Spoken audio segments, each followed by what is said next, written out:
Good morning everyone. Welcome to your maths class. So students, in last class we have completed the exercise 6.4 and today we are going to solve the questions from the exercise 6.5. So today I am going to solve question number 2, 5, 6 and 9 from the exercise 6.5 and the question number 1, question number 3, 4, 7, 8. These all questions you have to solve on your own in your homework. Okay, so आज मैं आपको question number 2, 5, 6 और 9 solve करके दे रही हूँ class work में. तो बाकी बच्चे क्वेश्चन नंबर 1, 3, 4, 7 और 8 ये सारे क्वेश्चंस आपने अपने मन से होमवर्क में सॉल्व करने हैं. And remaining questions which are question number 10 onwards, those questions we are going to solve in the next class. ठीक है, सो आज हम सिर्फ क्वेश्चन नंबर 9 तक सॉल्व करेंगे और बाकी बच्चे क्वेश्चंस जो क्वेश्चन नंबर 10 के आगे के क्वेश्चंस है वो सारे क्वेश्चंस हम नेक्स्ट क्लास में सॉल्व करेंगे. So let's start with today's first question, question number 2.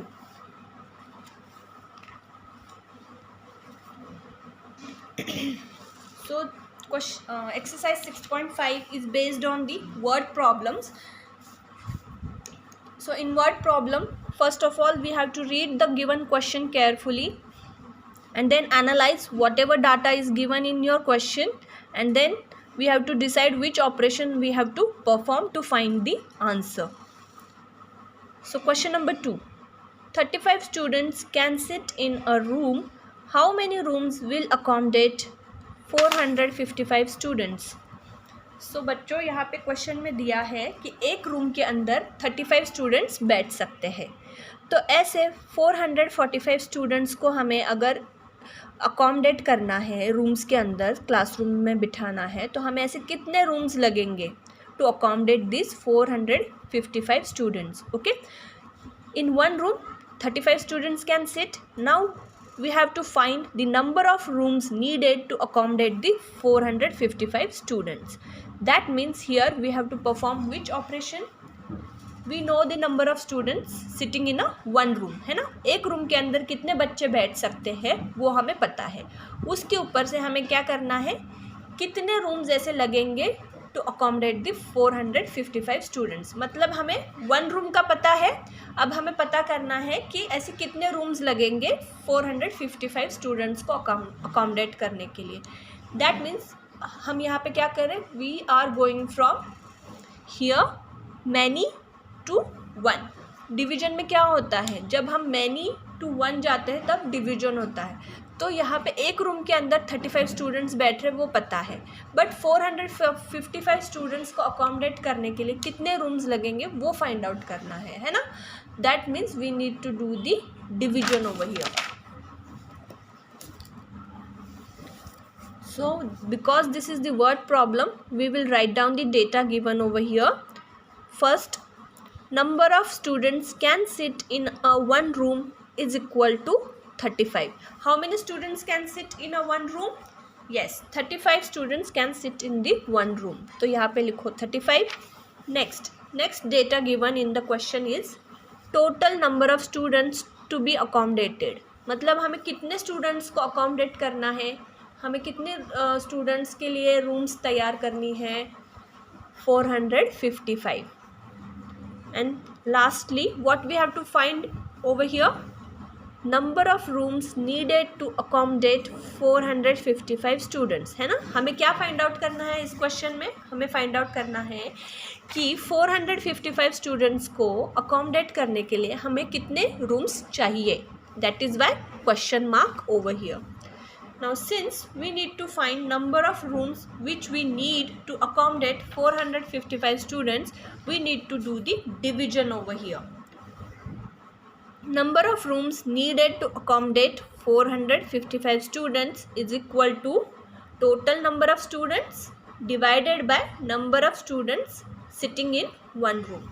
तो कैसे फाइंड आउट करेंगे हम 455 स्टूडेंट्स को अकोमोडेट करने के लिए कितने रूम्स चाहिए, ये इसको फाइंड आउट करने के लिए हमने डिवीजन करना है. और डिवीजन किसके साथ करना है, हमें नंबर ऑफ़ स्टूडेंट्स, जो टोटल नंबर ऑफ़ स्टूडेंट्स है जिनको हमने अकोमोडेट करना है 455 है ना. सो 455 को डिवाइड करना है the number of students which can sit in a one room. तो जितने टोटल नंबर ऑफ स्टूडेंट्स है उसको डिवाइड करना है एक रूम के अंदर कितने स्टूडेंट्स बैठ रहे हैं उससे। That is why 455 divided by 35। 455 को डिवाइड करना है हमने 35 से, then we can get the number of rooms needed to accommodate 455 students. So you can use the long division method to find the answer. So 455 will be the dividend, तो dividend को box के अंदर लिखो and 35 will be the divisor, we will write divisor outside of the box and start dividing.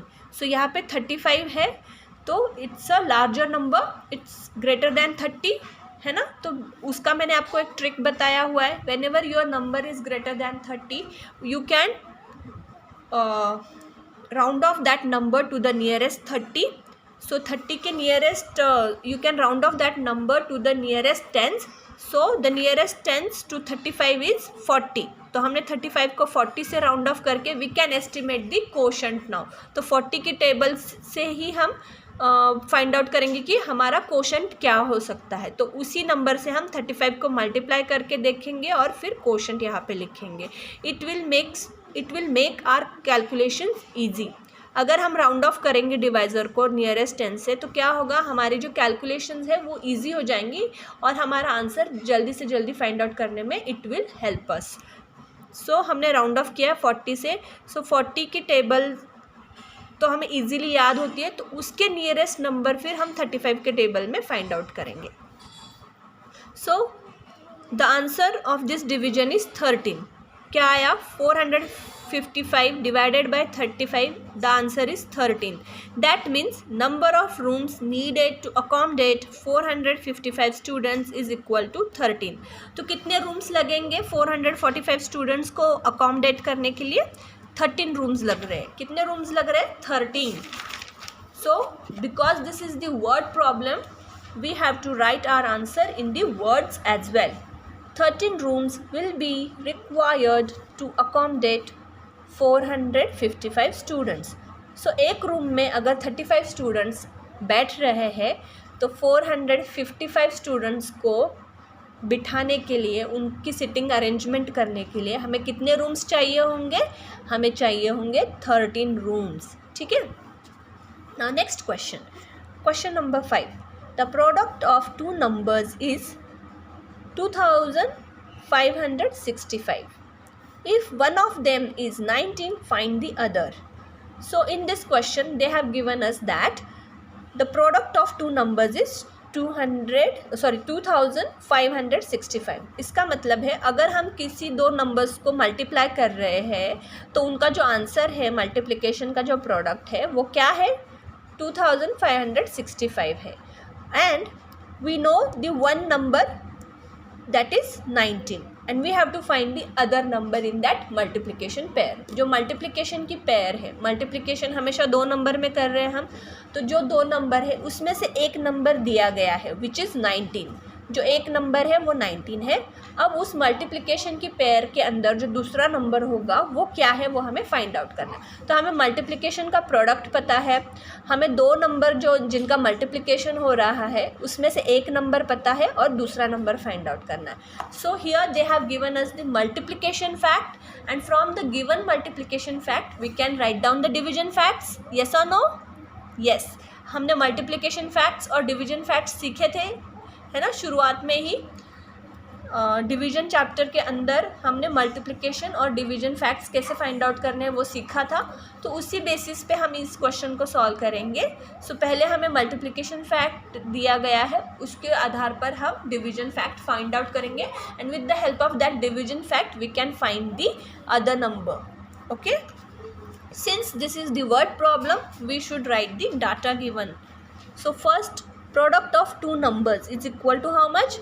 दो numbers का product यहाँ पे दिया है and the product of the two numbers is 2565, है ना। Then second data given over here is the number given. कौन सा नंबर दिया है? दो नंबर्स जिनकी मल्टीप्लिकेशन करनी है उनमें से एक नंबर दिया है, तो number given is equal to how much? Is equal to 19।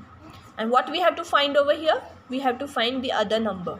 that is equal to question mark. Now since in this question we know the multiplication fact, they have given us the multiplication fact, product दिया है ना इन्होंने, मतलब multiplication fact पता है. 19 multiplied by the other number we don't know है ना. Other number क्या है इस मल्टीप्लिकेशन पेयर में, जो दो नंबर्स का हम मल्टीप्लिकेशन कर रहे हैं उसमें से एक नंबर पता है which is 19, but other number is missing, that is Y 19 multiplied by this question mark मतलब missing number is equal to, इन दो नंबर्स का प्रोडक्ट क्या है, the product of two numbers is 2565, that is why 19 multiplied by the missing number is equal to 2565 है ना. So this is the multiplication fact which we have derived from the question. Now we know that from the given multiplication fact we can write down the division facts. Yes or no है ना. Multiplication fact से हम division facts लिख सकते हैं कि नहीं लिख सकते, लिख सकते हैं ना. तो अब उसी तरीके से अब हम we will derive the division fact from the given multiplication fact.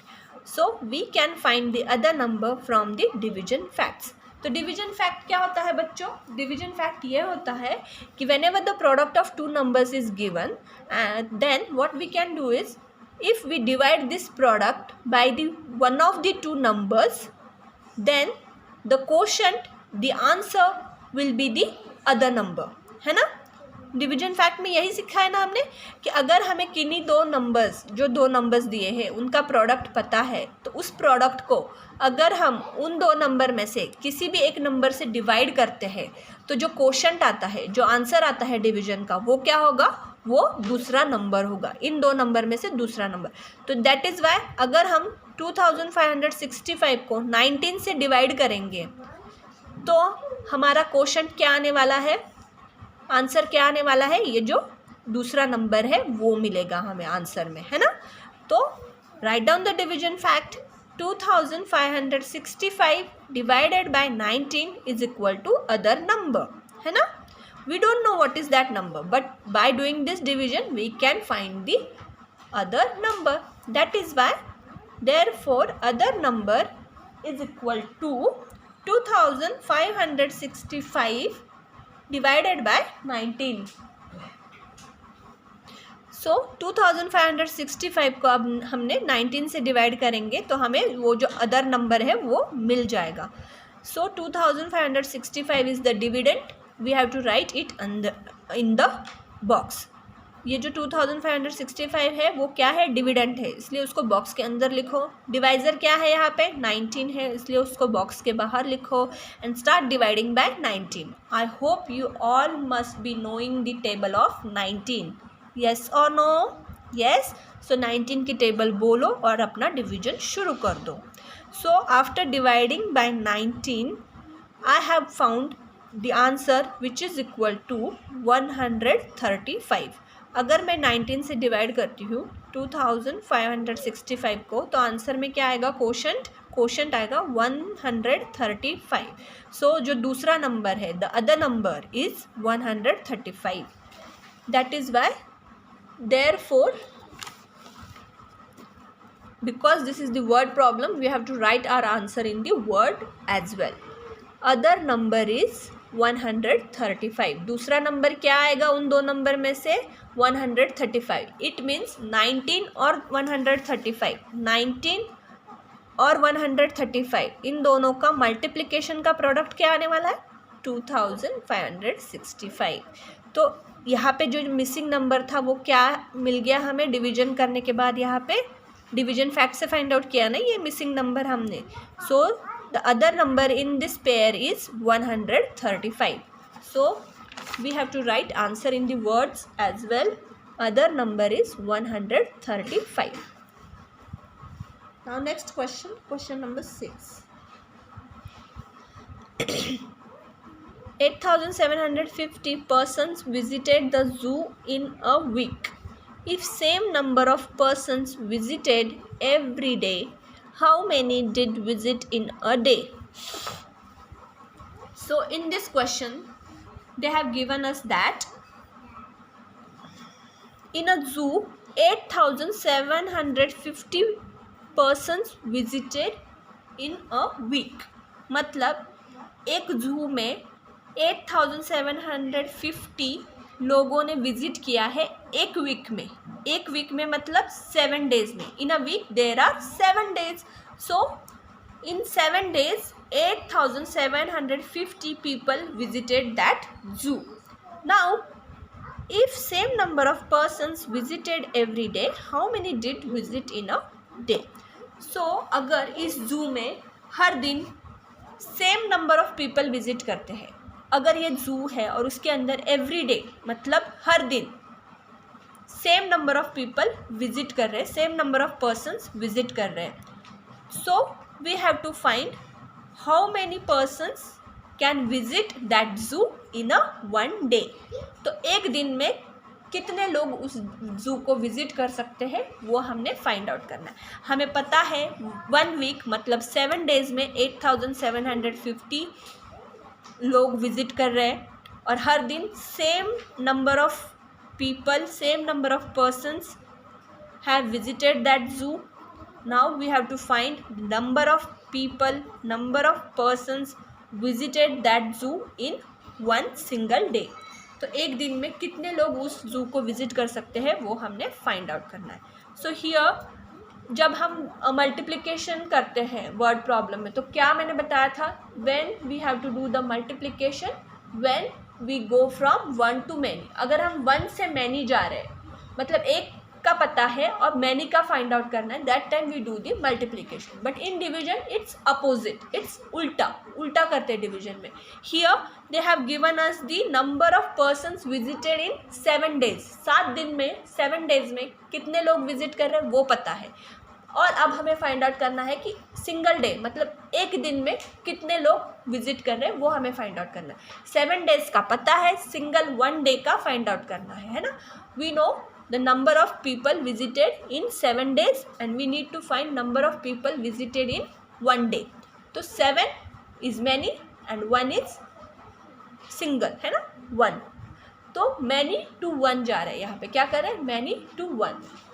Since we are going from many to 1 we need to do the division over here. पता चल गया डिवीजन कैसे फाइंड आउट करते कि यहाँ पे कौन सा मैथमेटिकल ऑपरेशन करना है, because we are going from many to 1, that is why we have to do the division over here.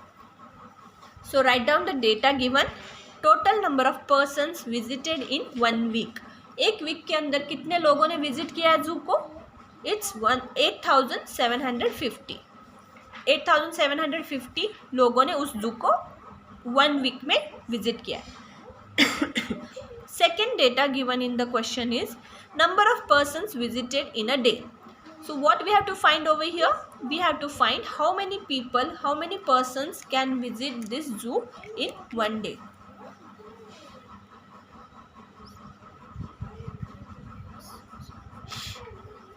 Number of persons visited in a day is equal to question mark. Since we are going from many to 1, we need to do the division over here. That is why write over here number of persons visited in a day is equal to number of persons visited in a week divided by number of days in week. तो ये एक दिन में कितने लोग visit कर सकते हैं वो फाइंड आउट करने के लिए हमने क्या करना है, डिवीजन. और किसका किसके साथ डिवीजन करेंगे, हम डिवीजन करेंगे number of persons visited in a week, मतलब एक वीक के अंदर उस जू में कितने लोगों ने विजिट किया है वो हमें पता है ना. तो उस नंबर को डिवाइड करना है number of days in a week. तो एक वीक में कितने डेज आते हैं उससे हम डिवाइड करेंगे अगर number of person visited in a weeks को, तो हमें पता चल जाएगा number of person visited in a day. So start writing number of persons visited in a day is equal to 8750, which is the number of person visited in a week. एक week में जितने लोगों ने visit किया है उसको divide करो 7 से. 7 से क्यों डिवाइड करेंगे, क्योंकि वीक के अंदर कितने दिन आते हैं, 7 दिन आते हैं, 7 डेज आते हैं, इसीलिए number of days in a week है 7, तो हम 7 से डिवाइड करेंगे. सो 8750 क्या है, यहाँ पे डिविडेंट है, तो डिविडेंट को हम बॉक्स के अंदर लिखेंगे. डिवाइज़र क्या है 7, 7 को बॉक्स के बाहर लिखेंगे और हम डिवीजन करेंगे. सो here we have to divide by 7, that is why we should know the table of 7. तो 7 की टेबल सबको आती होगी, तो उस हिसाब से आप यहाँ पे डिवीजन परफॉर्म करो.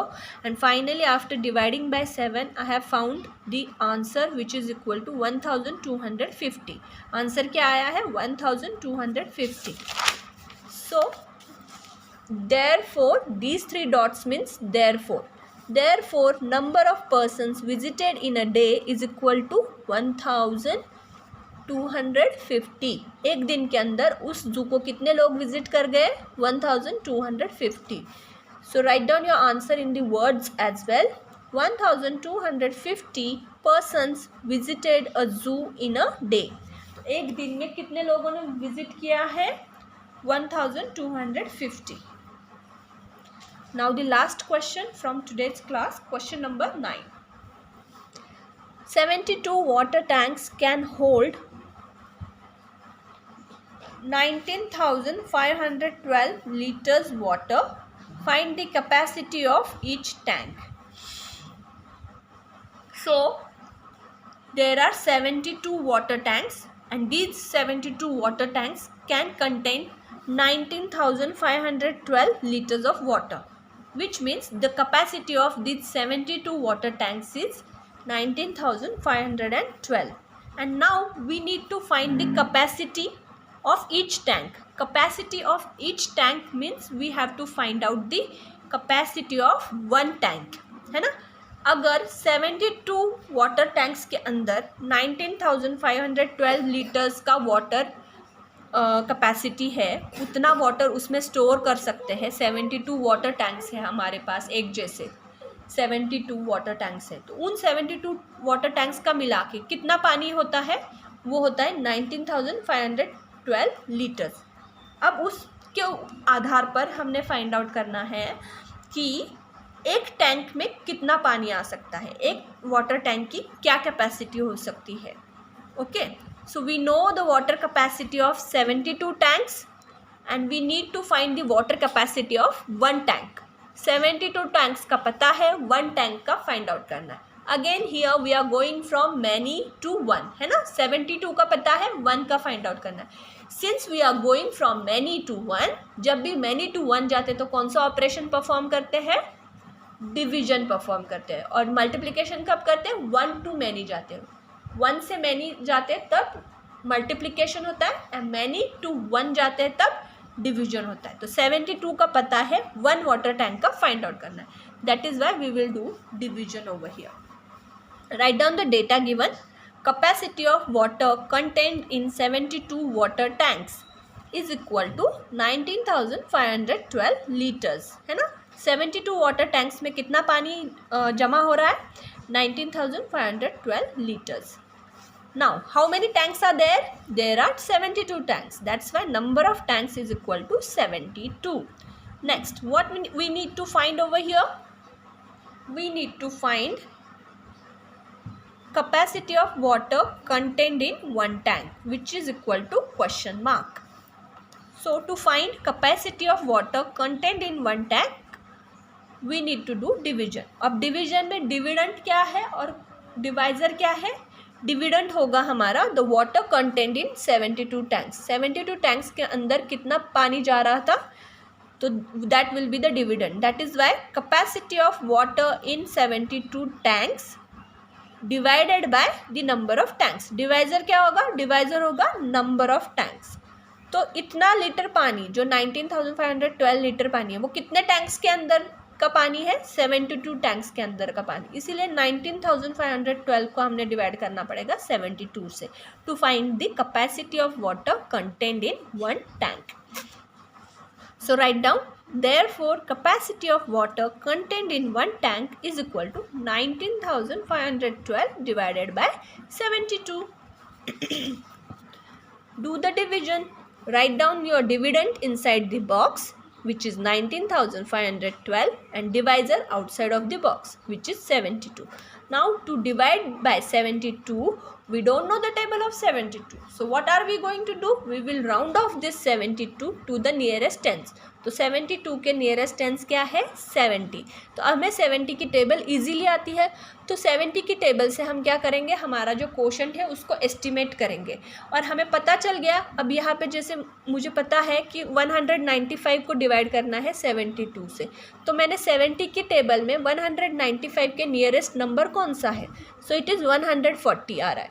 तो 70 इंटू 2 इज़ 140. इसलिए मैं 2 को कोशेंट अज्यूम करूँगी. 72 और 2 का मल्टीप्लिकेशन करके देखूंगी. 72 और 2 का मल्टीप्लिकेशन आया 144. सो मैं अब कोशेंट में 2 यहाँ पे लिख दूंगी और जो आंसर आया इन दोनों के मल्टीप्लिकेशन का, that I have to subtract from 195. So 195 minus 144. इस तरीके से आप अपना डिवीजन परफॉर्म करिए. And then the final answer is 271, which is nothing but the capacity of water contained in one tank. ये जो quotient आएगा वो क्या होगा? वो हमारे इस डिवीजन का आंसर है. तो वो क्या है? That is the capacity of water contained in one tank, which is equal to 271 litre. ये जो L है, it is the unit of capacity which is litre. Litre का ये एब्रीवेशन है L. So 271 litre is the capacity of one tank. एक tank के अंदर कितना पानी जा सकता है? कितना लीटर पानी जा सकता है? 271. Write down your final answer in the words. The capacity of each tank is 271 litres. So हर एक टैंक की कैपेसिटी क्या है? 271. So in this way we have completed till the question number 9 from the exercise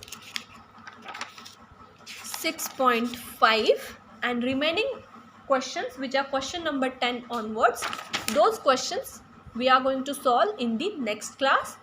Till then, thank you. Have a great day.